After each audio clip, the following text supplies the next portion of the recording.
so it all depends on how we want to live. And the cool thing is that we have the ability now, because of the great food that's coming on the scene and great teachers that are teaching us how to eat from the earth, not the factory, and our bodies are responding. And that's what happened for me.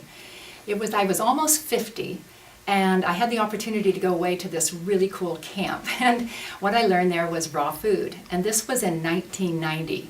Okay, that's like almost 25 years ago. And what happened for me is my body completely transformed. Not to mention my outlook on life and my energy and the way that I slept at night and how turned on I was to life and food. I could eat as much food as I wanted. And what was wonderful is that you can't overeat raw food, number one, so you get to eat as much as you want. And the good news about that is that it's delicious. The food is it fulfills every single sense. It's so sensual. I mean, the colors and the aromas and the flavors are like you've never tried.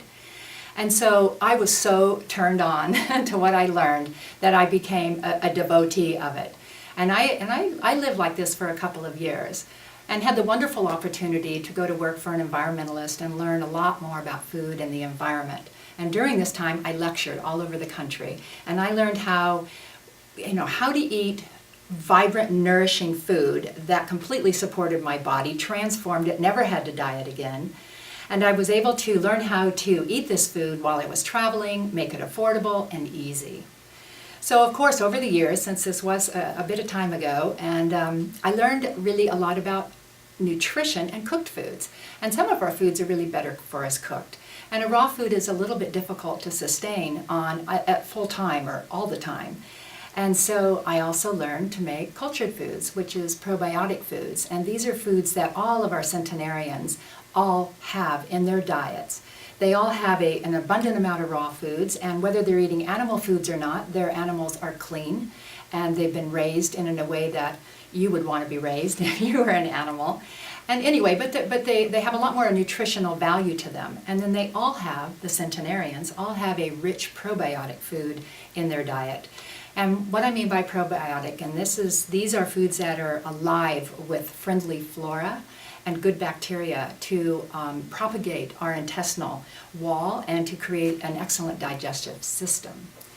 So what happened for me, I realized after years of lecturing that many people don't know how to eat well, and they're really, really confused. And so I wanted to create something that helped me learn. So I created cooking shows because it was so easy for me to learn by doing or watching someone.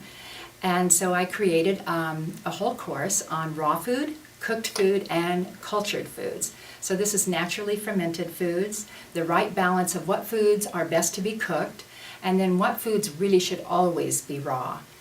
And with this raw, cooked, and cultured diet, for me and for the many of my students and the people that have taken my courses, they are raving about how it's transformed their life and how it's transformed their body, how they feel better, they have flexible joints, they have excellent digestion, their skin glows.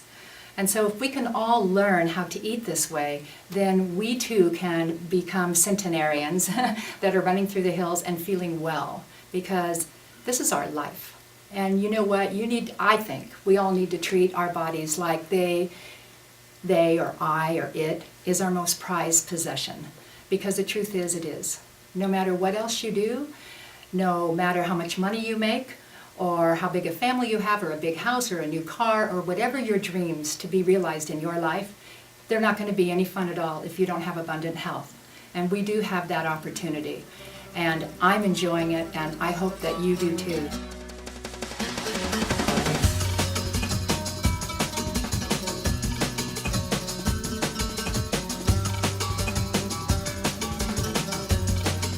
A sweet, a sour, a pungent, a savory, all different flavors. And so when you bring them into your palate, you get them all at once, and it's almost impossible to describe which one is taking over.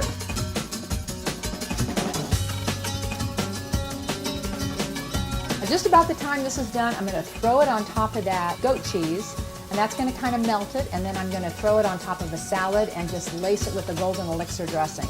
Like I said, it's pretty rich, but oh my God, it is so scrumptious.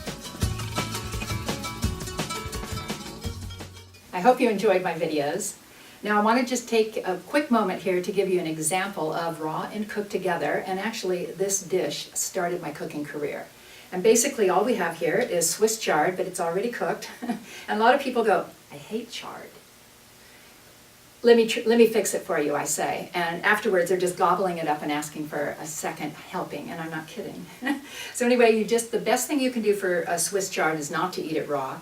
It needs to be cooked, and it's best when it's cooked for like 4 minutes. Boil it, pour the water off, and what you have left is Swiss chard.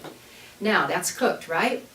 Now this is sesame seeds, and they look like a white powder, and basically what they are is the white sesame seeds. And if you've gone into a store or to a sushi restaurant, you see the little brown sesame seeds, but that's not what these are. These are hulled, which means the hull has been taken off of them already.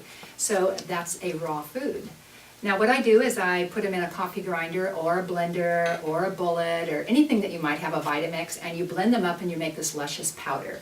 And you take the powder and you just sprinkle it lavishly over your vegetables. In this case, we have the Swiss chard. You can see this is just sprinkled lavishly. And then you take a wonderful oil, like a flax oil.